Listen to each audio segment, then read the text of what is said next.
ಮೃತ ರಾಜಶೇಖರ್ ಸೋದರ ನೀಡಿದಂತಹ ದೂರು, ಆ ದೂರಿನ ಮೇರೆಗೂ ಕೂಡ ಕೆಲವೊಂದಷ್ಟು ತನಿಖೆಯನ್ನ ಮಾಡಲಾಗುತ್ತೆ. ರಾಮುಲು ರೆಡ್ಡಿ ವಿರುದ್ಧ ಭರತ್ ರೆಡ್ಡಿ ಬೆಂಬಲಿಗನ ದೂರು, ಇನ್ನು ಜನಾರ್ದನ್ ರೆಡ್ಡಿ ಬೆಂಬಲಿಗ ನಾಗರಾಜ್ ಕೊಟ್ಟಂತಹ ದೂರು, ಭರತ್ ರೆಡ್ಡಿ ಬೆಂಬಲಿಗ ಲೋಕೇಶ್ ನಿಂದ ಜಾತಿ ನಿಂದನೆ ದೂರು. ಈ 4 ದೂರುಗಳ ಮೇಲೆ ಇದೀಗ ಸಿಐಡಿ ತಂಡ ತನಿಖೆಯನ್ನ ಶುರು ಮಾಡುವಂತದ್ದು. ಇಂದು ಬಳ್ಳಾರಿಗೆ ಹೋಗ್ತಾ ಇದ್ದಾರೆ ತನಿಖಾ ತಂಡ. ತನಿಖೆಯನ್ನ ಇಂದಿನಿಂದಲೇ ಶುರು ಮಾಡುವಂಥದ್ದು. ಕೊಟ್ಟಿರುವಂತಹ 4 ದೂರಿನ ಮೇರೆಗೆ ತನಿಖೆಯನ್ನ ಶುರು ಮಾಡ್ತಾರೆ. ಮೃತ ರಾಜಶೇಖರ್ ಸೋದರ ನೀಡಿದಂತಹ ದೂರು, ಆ ದೂರನ್ನ ಕೂಡ ಇದೀಗ ಪರಿಗಣನೆಗೆ ತೆಗೆದುಕೊಳ್ಳಲಾಗಿದೆ. ಅದರ ಮೇಲೂ ಕೂಡ ಕೆಲವೊಂದಷ್ಟು ಸಾಕ್ಷ್ಯಗಳನ್ನ ವಿಚಾರಣೆ ಮಾಡಲಾಗುತ್ತೆ. ಕೆಲವೊಂದಷ್ಟು ಅಲ್ಲಿ ಇದ್ದಂತಹ ಜನಗಳನ್ನ ಕರೆಸಿ ಅವರಿಂದಲೂ ಕೂಡ ಮಾಹಿತಿಯನ್ನ ಪಡೆದುಕೊಳ್ತಾರೆ. ಇನ್ನು ರಾಮುಲು ರೆಡ್ಡಿ ವಿರುದ್ಧ ಭರತ್ ರೆಡ್ಡಿ ಬೆಂಬಲಿಗ ಕೊಟ್ಟಿರುವಂತಹ ದೂರಿನ ಮೇರೆಗೂ ಕೂಡ ವಿಚಾರಕ್ಕೆ ಸಂಬಂಧಪಟ್ಟಂತೆ ತನಿಖೆಯನ್ನ ಮಾಡೋದಕ್ಕೆ ಇದೀಗ ಸಿಐಡಿ ತಂಡ ಬಳ್ಳಾರಿಗೆ ಹೋಗ್ತಾ ಇರುವಂತದ್ದು. ಇನ್ನು ಜನಾರ್ದನ್ ರೆಡ್ಡಿ ಬೆಂಬಲಿಗ ನಾಗರಾಜ್ ಕೊಟ್ಟಂತಹ ದೂರಿನ ಮೇರೆಗೂ ಕೂಡ ತನಿಖೆಯನ್ನ ಮಾಡುವಂತಹ ಸಾಧ್ಯತೆಗಳಿರುವಂತದ್ದು. ಎಲ್ಲಾ ಆಯಾಮಗಳಲ್ಲೂ ಕೂಡ ತನಿಖೆಯನ್ನ ಶುರು ಮಾಡುತ್ತೆ ಸಿಐಡಿ ತಂಡ. ಇದ್ರ ಬಗ್ಗೆ ಹೆಚ್ಚಿನ ಮಾಹಿತಿಯನ್ನ ತಿಳ್ಕೊಳ್ತಾ ಹೋಗೋಣ. ನಮ್ಮ ಪ್ರತಿನಿಧಿ ನಾಗರಾಜ್ ಸಂಪರ್ಕದಲ್ಲಿದ್ದಾರೆ. ನಾಗರಾಜ್, ಇದೀಗ ಬಳ್ಳಾರಿ ರೆಡ್ಡಿಗಳ ಘರ್ಷಣೆ ಸಿಐಡಿಗೆ ಹೋಗಿದೆ. ಸಿಐಡಿ ತನಿಖೆಯನ್ನ ಮಾಡೋದಕ್ಕೆ ಇಂದು ಬಳ್ಳಾರಿಗೆ ಹೋಗ್ತಾ ಇರುವಂತದ್ದು. ತನಿಖಾ ತಂಡ ಬಳ್ಳಾರಿಗೆ ಎಂಟ್ರಿಯನ್ನ ಕೊಡುತ್ತೆ. ಯಾವ ರೀತಿ ನಡೆಸ್ತಾರೆ ತನಿಖೆಯನ್ನ, ಹೆಚ್ಚಿನ ಮಾಹಿತಿ ಕೊಡೋದಾದ್ರೆ? ಸುಕನ್ಯಾ, ವರ್ಷದ ಮೊದಲ ದಿನ ಏನು ಬಳ್ಳಾರಿಯ ಅಹಂಭಾವಿಯಲ್ಲಿ ಏನು ನಡೆದಿದ್ದ ಒಂದು ದೊಂಬಿ ಮತ್ತು 2 ಗುಂಪುಗಳ ಕಾರ್ಯಕರ್ತರ ಮಧ್ಯನ ಈ ಹೊಡೆದಾಟದ ಒಂದು ಪ್ರಕರಣ ಏನೊಂದು ಸಾವಿನಲ್ಲಿ ಅಂತ್ಯವಾಗಿತ್ತು.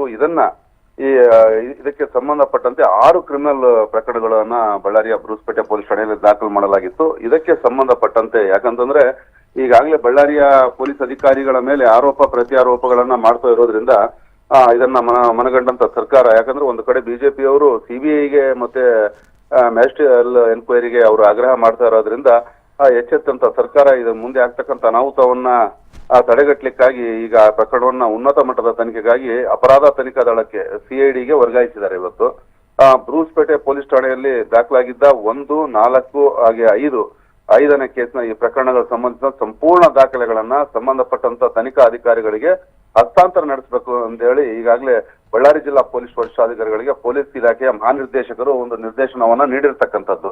ತನಿಖೆಯನ್ನು ತಕ್ಷಣ ವಹಿಸಿಕೊಂಡು ಡಿಐಜಿ, ಸಿಐಡಿ ವಿಶೇಷ ಘಟಕ ಮತ್ತು ಆರ್ಥಿಕ ಅಪರಾಧ ವಿಭಾಗಕ್ಕೆ ತಿಳಿಸಲಾಗಿದೆ.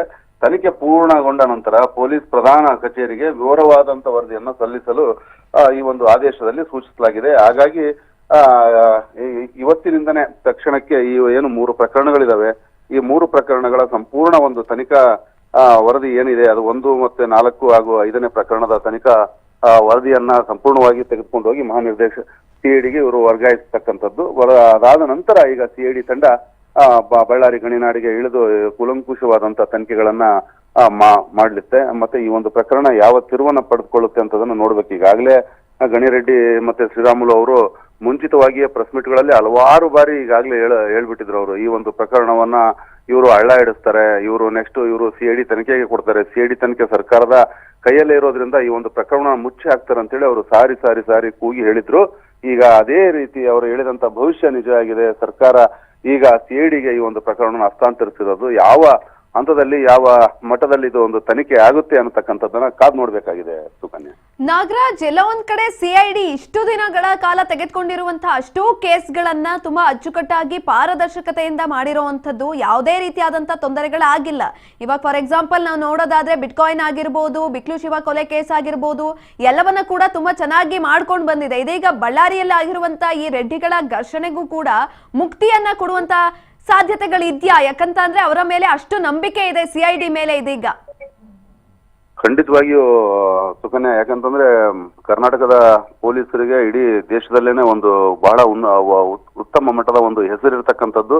ಕರ್ನಾಟಕ ಪೊಲೀಸ್ ಅಂದ್ರೆ ಅಪರಾಧಗಳನ್ನ ಮಾಡ್ಲಿಕ್ಕೂ ಕೂಡ ಇತರೆ ರಾಜ್ಯದವರು ಇಲ್ಲಿ ಬಂದು ಶೆಲ್ಟರ್ ಪಡಿತಾರೆ ವಿನಃ ಇಲ್ಲಿ ಯಾವುದೇ ರೀತಿಯ ಅಪರಾಧಗಳನ್ನ ಮಾಡೋದಿಲ್ಲ. ಯಾಕಂತಂದ್ರೆ ಕರ್ನಾಟಕ ಪೊಲೀಸರ ಕಾರ್ಯಾಚರಣೆ, ಕರ್ನಾಟಕ ಪೊಲೀಸರ ಒಂದು ಇನ್ವೆಸ್ಟಿಗೇಷನ್ ಆ ಮಟ್ಟದ ಹೆಸರನ್ನ ಮಾಡಿರ್ತಕ್ಕಂಥದ್ದು. ಆದ್ರೆ ಇಲ್ಲಿ ರಾಜಕೀಯ ಕೆಸರಾಟದ ಹಿನ್ನೆಲೆಯಲ್ಲಿ ಇವತ್ತು ಕರ್ನಾಟಕ ರಾಜ್ಯ ಪೊಲೀಸನ್ನ ಇವರು ಒಂದು ಮಾನಸಿಕವಾಗಿ ಕುಗ್ಗಿಸುವಂತಹ ಕೆಲಸಕ್ಕೆ ಕೈ ಹಾಕ್ತಾ ಇದ್ದಾರೆ. ಯಾಕಂತಂದ್ರೆ ಇವತ್ತು ಎಲ್ಲರಿಗೂ ವೇದ್ಯವಾಗಿರ್ತಕ್ಕಂಥದ್ದು ಸಿಐಡಿ ಅಂದ್ರೆ ಕರ್ನಾಟಕ ರಾಜ್ಯದ ಕಪಿಮುಷ್ಟಿಯಲ್ಲಿ ಇರ್ತಕ್ಕಂಥದ್ದು, ಮತ್ತೆ ಸಿಬಿಐ ಅಂತಂದ್ರೆ ಕೇಂದ್ರದ ಕಪಿಮುಷ್ಟಿಯಲ್ಲಿ ಇರ್ತಕ್ಕಂಥದ್ದು. ಹಾಗಾಗಿ ಬಿಜೆಪಿ ಇವತ್ತು ಕೇಂದ್ರದಲ್ಲಿ ಅಧಿಕಾರದಲ್ಲಿ ಇರೋದ್ರಿಂದ ಸಹಜವಾಗಿ ಇವತ್ತು ಬಿಜೆಪಿಯವರು ಜನಾರ್ದನ್ ರೆಡ್ಡಿ, ಶ್ರೀರಾಮುಲು ಮತ್ತೆ ಸೇರಿದಂತೆ ಸೋಮಣ್ಣ ಬಂದಂತ ಎಲ್ಲಾ ನಾಯಕರು ಅದನ್ನ ಸಿಬಿಐ ತನಿಖೆಗೆ ಅವರು ಆದೇಶ ಮಾಡ್ತಾರೆ, ಮತ್ತೆ ಮ್ಯಾಜಿಸ್ಟ್ರೇಟ್ ಎನ್ಕ್ವೈರಿ ಮಾಡಬೇಕು ಅಂತ ಹೇಳಿ ಅವರು ಹೇಳ್ತಾರೆ. ಆದ್ರೆ ಬಟ್ ಸಿಐಡಿ ಇವಾಗ ಬಳ್ಳಾರಿಯಲ್ಲಿ ಸಿಐಡಿ ಅವರು ವಹಿಸ್ಕೊಳ್ತಾ ಇರ್ತಕ್ಕಂಥದ್ದು ಇದು ಎರಡನೇ ಪ್ರಕರಣ. ಯಾಕಂತಂದ್ರೆ ಹಿಂದೆ HY ಮೇಟಿ ಅವರ ಒಂದು ರಾಸಲೀಲೆ ಪ್ರಕರಣ ಏನಾಗಿತ್ತು, ಆ ಒಂದು ಪ್ರಕರಣವನ್ನು ಕೂಡ ಸಿಐಡಿಗೆ ವಹಿಸಿದ್ರು. ಆ ಒಂದು ಸಂದರ್ಭದಲ್ಲೂ ಕೂಡ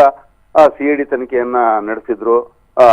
ಹಾಗಾಗಿ ಒಂದು ಸಿಐಡಿ ತನಿಖೆಯಲ್ಲಿ ಒಂದು ನ್ಯಾಯ ಸಿಗಬಹುದು ಅನ್ನತಕ್ಕಂಥದ್ದು ಸರ್ಕಾರಕ್ಕೆ ಇದೆ. ಗೃಹ ಸಚಿವರು ಕೂಡ ಬಹಳ ಖಂಡಿತವಾಗಿ ಹೇಳಿದ್ದಾರೆ, ಇದು ಪ್ರಕರಣದಲ್ಲಿ ಯಾರನ್ನು ಉಳಿಸ್ತಕ್ಕಂಥದ್ದು ಮುಚ್ಚುಮರೆ ಮಾಡ್ತಕ್ಕಂಥದ್ದಿಲ್ಲ, ನಾವು ಇದನ್ನ ಫ್ರೀ ಹ್ಯಾಂಡ್ ಕೊಟ್ಟಿದ್ದೇವೆ, ಸಿಐಡಿಗೆ ನಾವು ವಹಿಸಿದ್ದೇವೆ ಅನ್ನೋಂಥ ಮಾತುಗಳನ್ನು ಕೂಡ ಅವ್ರು ಹೇಳಿದ್ದಾರೆ. ಬಟ್ ಈ ಪ್ರಕರಣ ಯಾವ ಹಂತಕ್ಕೆ ಹೋಗುತ್ತೆ, ಯಾರು ನಿರೀಕ್ಷೆ ಮಾಡದಂತಹ ಒಂದು ವರದಿಯನ್ನ, ಒಂದು ರಿಸಲ್ಟ್ ಅನ್ನ ಈ ಒಂದು ತಂಡ ಕೊಡ್ತತೆ ಅಂತಕ್ಕಂಥ ಒಂದು ನಂಬಿಕೆ ಗೃಹ ಸಚಿವರಿಗೆ ಇರ್ತಕ್ಕಂಥದ್ದು. ಕಾದು ನೋಡ್ಬೇಕಿದೆ ಸುಕನ್ಯಾ. ಎಸ್, ಧನ್ಯವಾದಗಳು ನಾಗರಾಜ್ ಹೆಚ್ಚಿನ ಮಾಹಿತಿಗಾಗಿ.